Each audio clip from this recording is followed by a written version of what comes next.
Olá, meu nome é Paulo Cogos, eu estou aqui na Irlanda, em Dublin. E eu não ia fazer nenhuma live aqui na Irlanda, que tem muita coisa interessante para ver, mas aqui eu achei que cabia fazer uma live, porque o que eu vi aqui é indescritível em palavras, então eu prefiro mostrar com imagens. Eu estou aqui no Trinity College, a mais antiga universidade da Irlanda, para mostrar o que está acontecendo com a arquitetura. É muito interessante a história aqui do lugar. Fiquei praticamente a manhã inteira aprendendo. E aqui é onde está também o livro de Kells. O livro de Kells é um manuscrito feito por monges em Iona, no mosteiro de Iona, que contém os 4 evangelhos. É impressionante. O pessoal fala que não existia arte na Idade Média, ou que a arte medieval era ruim, que depois, na Renascença, que a arte ficou boa. Quem fala isso não entende a ideia que permeava o pensamento medieval, de que nós não contemplamos apenas a imagem em si, mas tudo aquilo que a imagem passa, e não é só isso. Porque esse era um pensamento muito arraigado na iconografia ortodoxa, por exemplo. Mas aqui, o trabalho de arte que os escribas, que os monges copistas faziam ali, é impressionante. O nível de detalhe, a semiótica presente ali naquele trabalho, eu recomendo fortemente que vocês visitem o livro de Kells. Então, nesse prédio está o livro de Kells. É o prédio também onde tem uma biblioteca impressionante, a maior biblioteca da Irlanda. Agora vocês vão ver o que tem atrás de mim. Olha que absurdo. O que é isso? Se chegasse um ET, ia pensar que aquilo foi feito por uma civilização primitiva. Na verdade foi, porque nós nos tornamos uma civilização primitiva ao abandonar todo o legado que veio da Idade Média. A Irlanda foi construída assim. A Irlanda também é conhecida como a terra dos monges e santos, porque foi assim que ela foi construída. Quando o primeiro bispo chegou aqui, Paládios, foi no século V, quando o Papa Celestino decidiu que já havia cristão suficiente para mandar um bispo, muitos monastérios foram fundados. E em torno dessas comunidades monásticas, a civilização irlandesa se desenvolveu, incorporou elementos pagãos, elementos celtas, que de nenhuma forma foram anulados. Pelo contrário, criou-se uma identidade cristã muito peculiar aqui na Irlanda. Agora eu vou mostrar uma coisa para vocês. Aqui nós temos uma library, né? Uma biblioteca modernosa, estilo neobrutalista dos anos 60, uma coisa grotesca. Parece uma construção de algum filme de distopia futurista. E aqui, bem do lado, nós temos esse edifício lindo, estilo veneziano, onde era para ter um museu de história natural. Então vocês veem como que os diferentes estilos arquitetônicos esteticamente agradáveis conseguem se conformar à função do prédio de uma maneira magistral. Vocês veem um certo elemento bucólico nos ornamentos que tem ali, a própria cor verde ressalta isso, mostrando que seria um museu de história natural, arraigado à terra. Uma hierarquia causal entre tudo aquilo que o homem descobriu em termos de princípios estéticos e técnicas artísticas, subordinado à terra de onde nós viemos, o pó que Deus usou para nos fazer. Então tudo isso você pode depreender olhando para essa construção. Agora olha para isso aqui. O que é isso aqui? Isso aqui é um bloco de concreto. Isso aqui mal servia para ser um tijolo gigante. Se chegasse um alienígena aqui de Marte e pousasse um disco voador, ele ia falar, bom, eu acho que esse prédio foi construído por uma civilização primitiva bárbara, depois eles evoluíram e fizeram esse. Se eu contasse pro ET que a ordem cronológica é o inverso disso, eu não ia contar isso para ele, porque ele ia querer jogar raios gama em nós. Agora eu vou mostrar o campus principal. Tô indo para lá, que eu já vou sair, vou visitar a igreja de St. Patrick agora. Tá quase na hora já. Então essa live eu vou tentar não me alongar muito. Esse prédio aqui é um prédio de tijolos. Tijolos vermelhos, ou seja, red bricks. Por isso que ele chama Rubric. Rubric é uma corruptela de red brick. É muito interessante.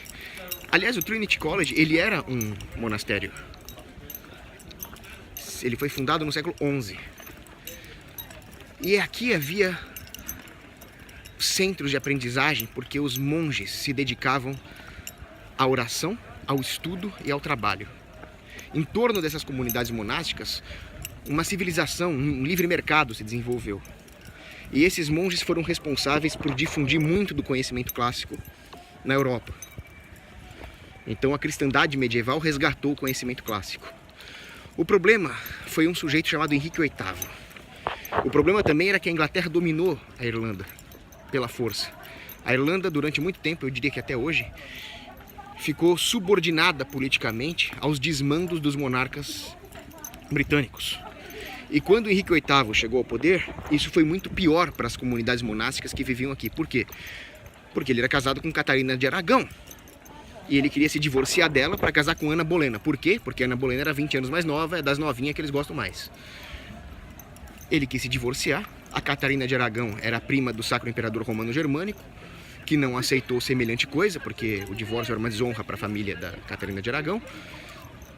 Pressionou o Papa não deu o divórcio, eu acho que ele não devia dar mesmo. O Henrique VIII se separou da Igreja Católica e criou a Igreja Anglicana. Com isso, ele atacou todas as comunidades monásticas da Irlanda e da Inglaterra. Roubou o ouro que havia lá. É um ladrão, como Hitler fez com os judeus, era para roubar mesmo. E o monastério que tinha aqui foi destruído. Mas, ideia da Elizabeth I, que era filha do Henrique VIII, foi criar uma universidade aqui. Mas já não era uma universidade como aquelas que foram fundadas no começo da Idade Média. No meio da Idade Média, aliás, 1200.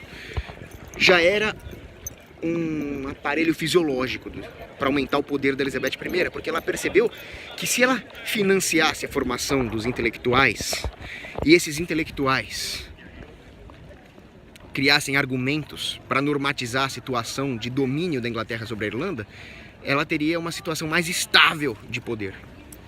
Então serviu para alimentar o poder imperialista da Inglaterra contra a Irlanda, do qual eles só foram se libertar formalmente em 1922, depois de muita pancadaria. Inclusive, durante o East Rising, em 1916, metade das baixas foram civis. Depois eu posso fazer uma live sobre isso. Fato curioso: durante os combates de 1916, havia uma trégua das 10 às 11 da manhã. Por quê? Porque a batalha se dava num parque. E o mantenedor do parque exigia que a batalha parasse para que ele pudesse alimentar os patos. Isso é um fato muito interessante, muito curioso que tem aqui. Mas voltando a falar dos colleges, é interessante ver como que o Estado deturpa o conhecimento. Então o Estado se coloca como uma entidade acima do próprio conhecimento. No momento em que ele cria regulações para dizer quem é o detentor do conhecimento e quem não é.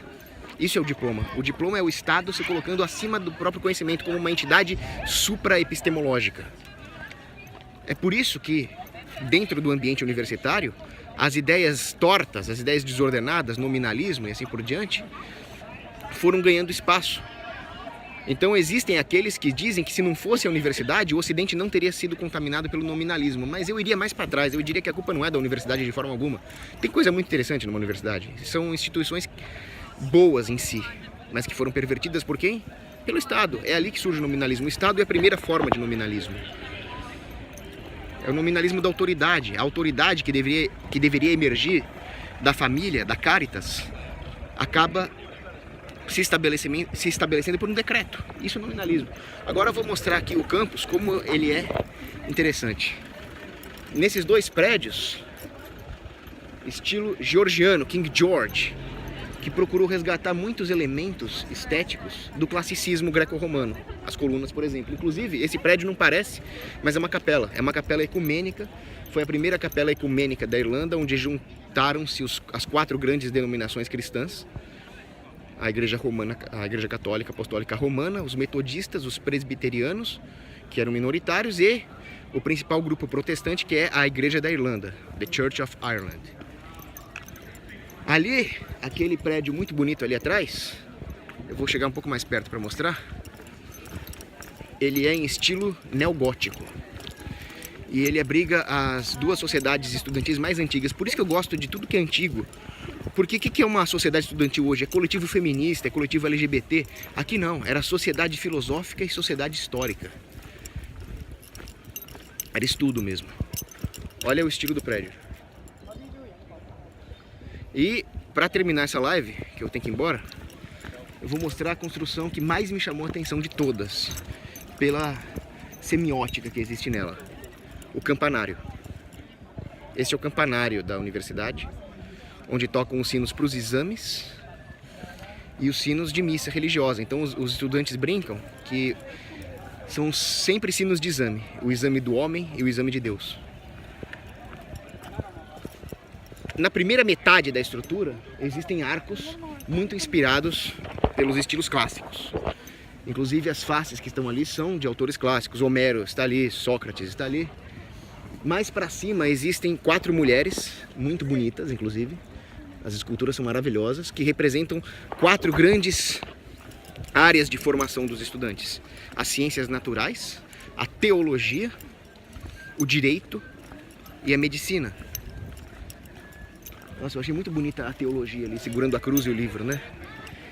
Existia um bispo, eu não me lembro o nome dele, que fala: a teologia é a parte da religião que exige brains.